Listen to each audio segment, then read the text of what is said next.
¿Qué tal? Muy buenas tardes. Aquí con gusto saludándolos de nuevo. Esta vez leeremos la introducción de Las Venas Abiertas de América Latina, obra ampliamente conocida y difundida del autor uruguayo Eduardo Galeano. Recordemos que esta obra fue publicada en el año 1971, es decir, hace 53 años, y no ha perdido vigencia tristemente. El autor es el periodista uruguayo Eduardo Galeano, que vivió de 1940 al 2015, y este libro es la narración de la historia económica de Latinoamérica y su constante relación de comercio, explotación y conspiración con Estados Unidos y Europa, desde las invasiones del siglo XV hasta la época de libre comercio de fines del siglo XX. Este libro ha sido considerado como un libro económico, así también como de historia. Independientemente de cuál sea la temática principal, es un referente cultural de todos los que nos interesa el estudio de América Latina en el contexto mundial. Sin más, pasemos a su lectura. Inicia citando a la proclama insurreccional de la Junta de la Ciudad de La Paz del 16 de julio de 1809, que dice: hemos guardado un silencio bastante parecido a la estupidez. Introducción. 120 millones de niños en el centro de la tormenta.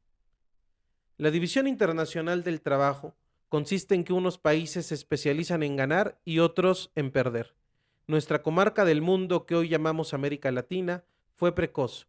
Se especializó en perder desde los remotos tiempos en que los europeos del Renacimiento se abalanzaron a través del mar y le hundieron los dientes en la garganta. Pasaron los siglos y América Latina perfeccionó sus funciones. Este ya no es el reino de las maravillas, donde la realidad derrotaba a la fábula y la imaginación era humillada por los trofeos de la conquista, los yacimientos de oro y las montañas de plata. Pero la región sigue trabajando de sirvienta, continúa existiendo al servicio de las necesidades ajenas, como fuente y reserva del petróleo y el hierro, el cobre y la carne, las frutas y el café, la materia prima y los alimentos con destino a los países ricos que ganan, consumiéndolos, mucho más de lo que América Latina gana produciéndolos. Son muchos más altos los impuestos que cobran los compradores que los precios que reciben los vendedores.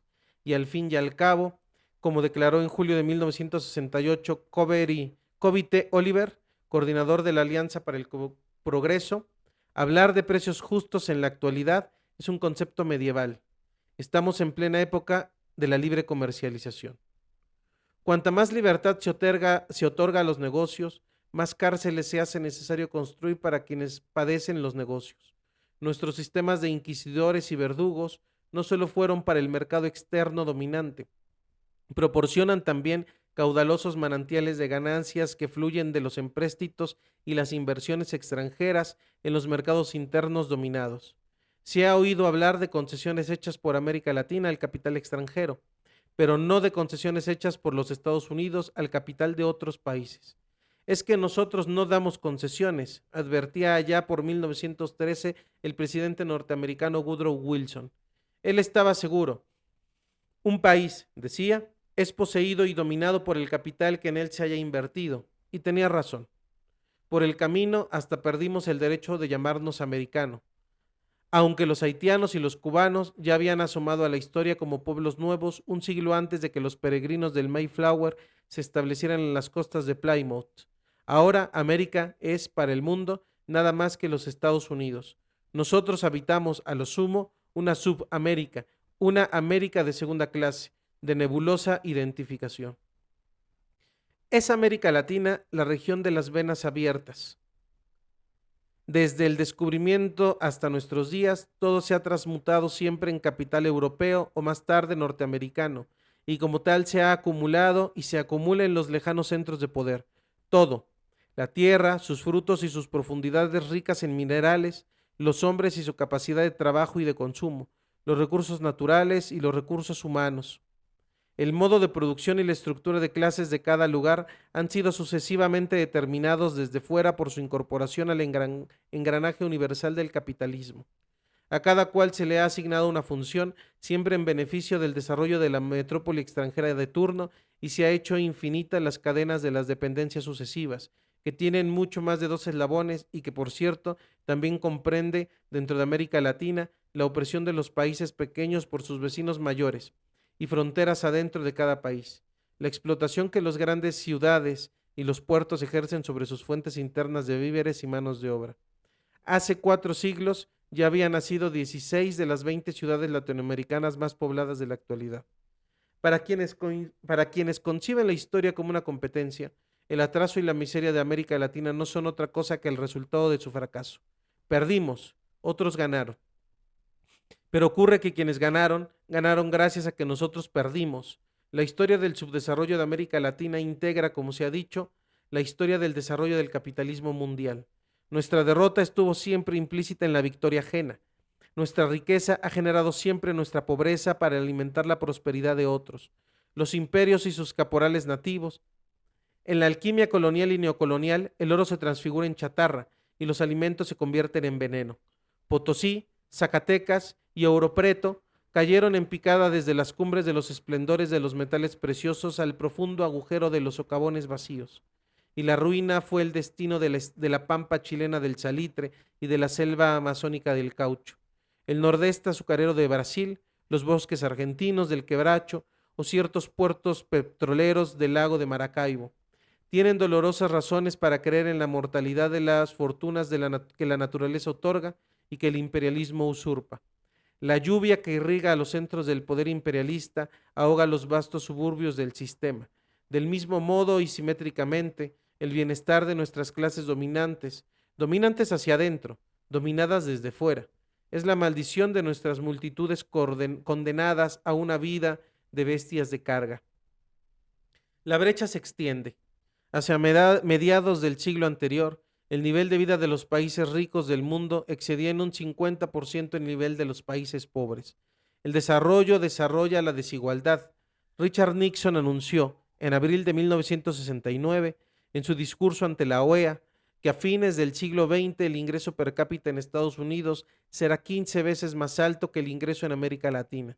Las fuerzas del conjunto del sistema imperialista descansan en la necesaria desigualdad de las partes que lo forman, y esa desigualdad asume magnitudes cada vez más dramáticas. Los países opresores se hacen cada vez más ricos en términos absolutos, pero mucho más en términos relativos. Por el dinamismo de la disparidad creciente, el capitalismo central puede darse el lujo de crear y creer en propios mitos de opulencia, pero los mitos no se comen, y bien lo saben los países pobres que constituyen el vasto capitalismo periférico.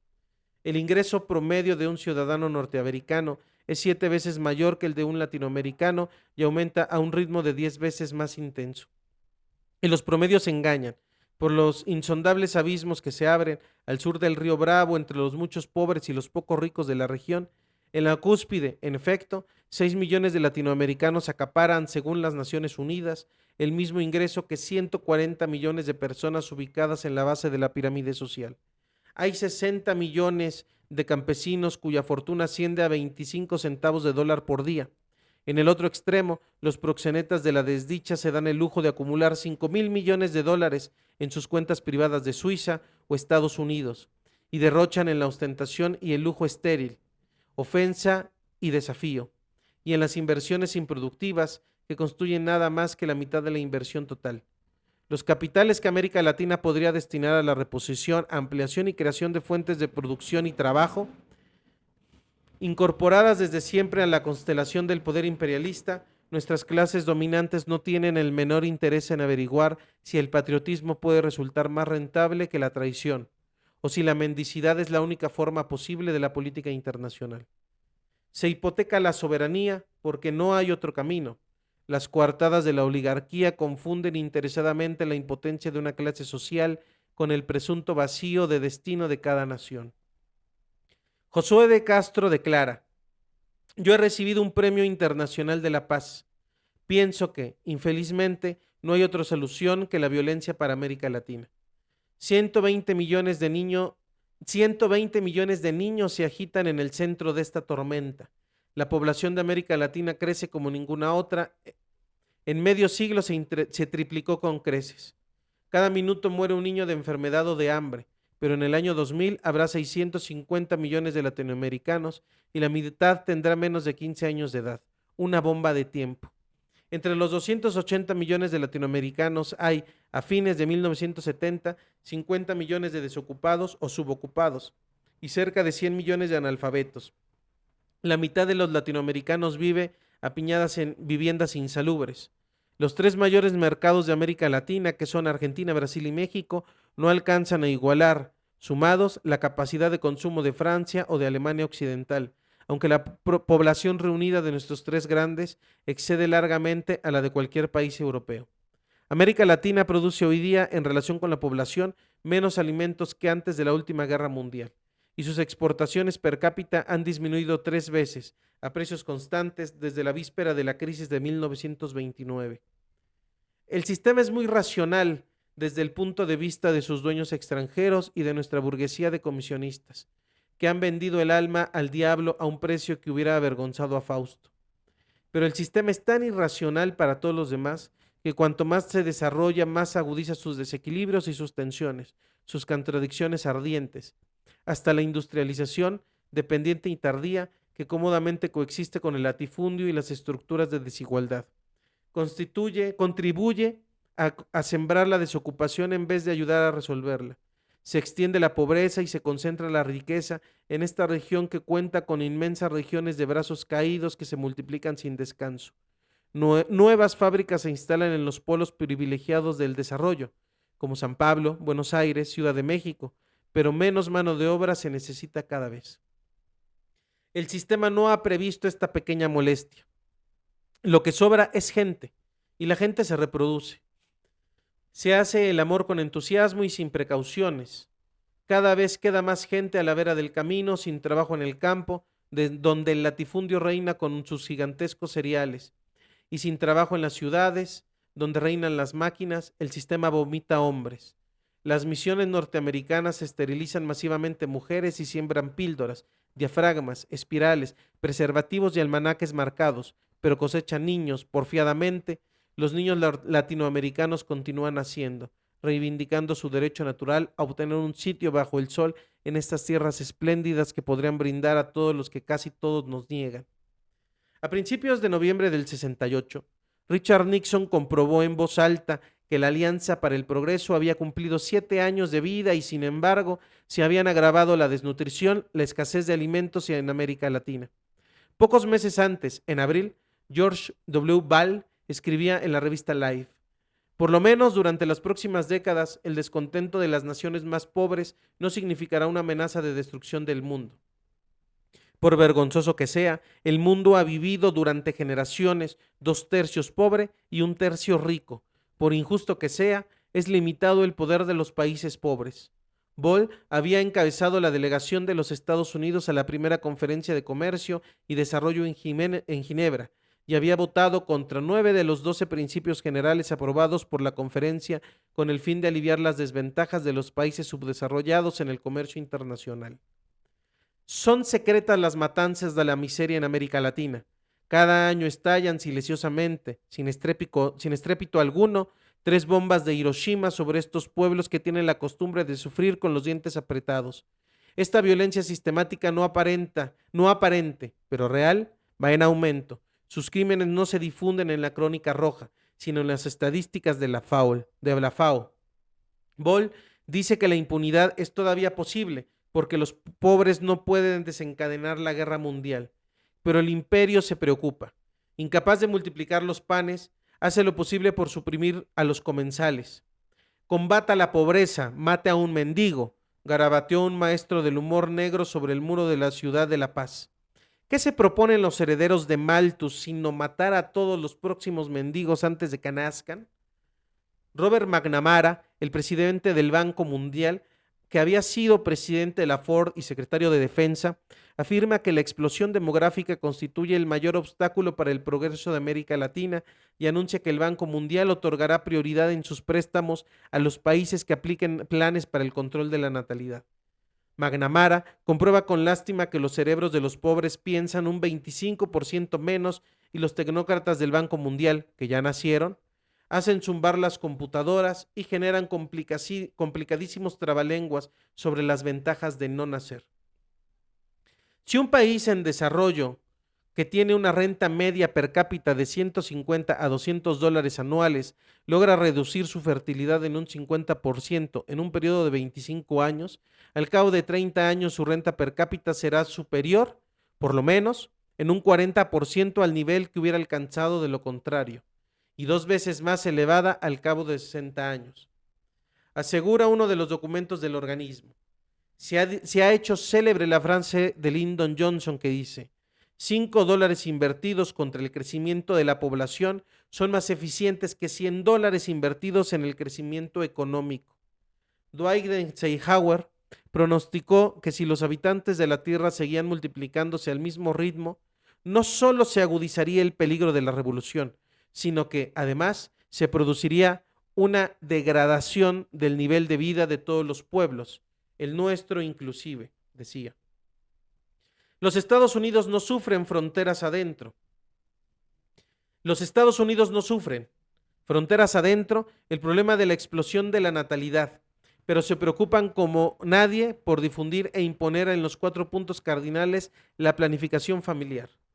No solo el gobierno, también Rockefeller y la Fundación Ford padecen pesadillas con millones de niños que avanzan como langostas desde los horizontes del tercer mundo. Platón y Aristóteles se habían ocupado del tema antes que Malthus y McNamara. Sin embargo, en nuestros tiempos, toda esta ofensiva universal cumple una función bien definida. Se propone justificar la muy desigual distribución de la renta entre los países y entre las clases sociales, convencer a los pobres de que la pobreza es el resultado de los hijos que no se evitan y poner un dique al final de la furia de las masas en movimiento y rebelión. Los dispositivos intrauterinos compiten con las bombas y la metralla. En el sudeste asiático, en el esfuerzo por detener el crecimiento de la población de Vietnam. En América Latina resulta más higiénico y eficaz matar a los guerrilleros en los úteros que en las sierras o en las calles. Diversas misiones norteamericanas han esterilizado a millones de mujeres en la Amazonia, pese a que esta es la zona habitable más desierta del planeta. En la mayor parte de los países latinoamericanos la gente no sobra, falta. Brasil tiene 38 veces menos habitantes por kilómetro cuadrado que Bélgica, Paraguay 49 menos que Inglaterra, Perú 32 veces menos que Japón, Haití y El Salvador, hormigueros humanos de América Latina, tienen una densidad de población menor que la de Italia. Los pretextos invocados ofenden a la inteligencia, las intenciones reales encienden la indignación. Al fin y al cabo, no menos de la mitad de los territorios de Bolivia, Brasil, Chile, Ecuador, Paraguay y Venezuela está habitada por nadie.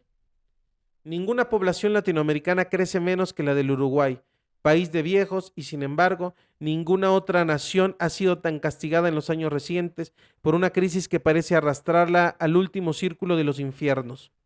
Uruguay está vacío y sus praderas fértiles podrían dar de comer a una población infinitamente mayor que la que hoy padece sobre su suelo tantas penurias. Hace más de un siglo, un canciller de Guatemala había sentenciado proféticamente: sería curioso que del seno mismo de los Estados Unidos, de donde nos viene el mal, naciese también el remedio. Muerta y enterrada la Alianza por el Progreso, el imperio propone ahora, con más pánico que generosidad, resolver los problemas de América Latina, eliminando de antemano a los latinoamericanos. En Washington tienen ya motivos para sospechar que los pueblos pobres no prefieren ser pobres, pero no se puede querer el fin sin querer los medios. Quienes niegan la liberación de América Latina niegan también nuestro único renacimiento posible y de paso absuelven a las estructuras en vigencia. Los jóvenes se multiplican, se levantan, escuchan. ¿Qué les ofrece la voz del sistema? El sistema habla un lenguaje surrealista. Propone evitar los nacimientos en estas tierras vacías. Opina que faltan capitales en países donde los capitales sobran, pero se desperdicia. Denomina ayuda a la ortopedia deformante de los empréstitos y el drenaje de riquezas que las inversiones extranjeras provocan. Convoca a los latifundistas a realizar la reforma agraria y a la oligarquía a poner en práctica la justicia social. La lucha de clases no existe, se decreta, más que por culpa de los agentes foráneos que la encienden, pero en cambio existen las clases sociales y a la opresión de unas por otras se les denomina el estilo occidental de vida. Las expediciones criminales de los marines tienen por objeto restablecer el orden y la paz social, y las dictaduras adictas a Washington fundan en las cárceles el Estado de Derecho y prohíben las huelgas y aniquilan los sindicatos para proteger la libertad del trabajo. ¿Tenemos todo prohibido salvo cruzarnos de brazos? La pobreza no está escrita en los astros. El subdesarrollo no es el fruto de un oscuro designio de Dios. Corren años de revolución, tiempos de redención. Las clases dominantes ponen las barbas en remojo y a la vez anuncian el infierno para todos. En cierto modo, la derecha tiene razón cuando se identifica a sí misma con la tranquilidad y en orden. Es el orden, en efecto, de la cotidiana humillación de las mayorías, pero orden al fin. La tranquilidad de que la injusticia siga siendo injusticia y el hambre hambrienta. Si el futuro se transforma en una caja de sorpresas, el conservador grita con razón: me han traicionado. Y los ideólogos de la impotencia, los esclavos que se miran a sí mismos con los ojos del amo, no demoran en hacer escuchar sus clamores. El águila de bronce de Maine, derribada el día de la victoria de la Revolución cubana, yace ahora abandonada con sus alas rotas bajo un portal del barrio viejo de La Habana. Desde Cuba en adelante, también otros países han iniciado por distintas vías y con distintos medios la experiencia de cambio. La perpetuación del actual orden de cosas es la perpetuación del crimen. Los fantasmas de todas las revoluciones estranguladas o traicionadas a lo largo de la historia latinoamericana se asoman en las nuevas experiencias, así como los tiempos presentes habían sido presentidos y engendrados por las contradicciones del pasado. La historia es un profeta con la mirada vuelta hacia atrás por lo que fue y contra lo que fue, anuncia lo que será. Por eso en este libro, que quiere ofrecer una historia del saqueo y a la vez contar cómo funcionan los mecanismos actuales del despojo, aparecen los conquistadores en las carabelas y cerca los tecnócratas en los jets. Hernán Cortés y los infantes de marina, los corredores del reino y las misiones del Fondo Monetario Internacional, los dividendos de los traficantes de esclavos y las ganancias de la General Motors, también los héroes derrotados y las revoluciones de nuestros días, las infamias y las esperanzas muertas e insurrectas y resurrectas, los sacrificios fecundos. Cuando Alexander von Humboldt investigó las costumbres de los antiguos habitantes indígenas de las mesetas de Bogotá, supo que los indios llamaban Quijica a las víctimas de las ceremonias rituales. Quijica significa puerta. La muerte de cada elegido habría un ciclo, la muerte de cada elegido habría un nuevo ciclo de 185 lunas. Les agradecemos por su atención y les invitamos a seguir el canal y a darle like para que el algoritmo nos haga más virales. Les agradecemos, muchas gracias.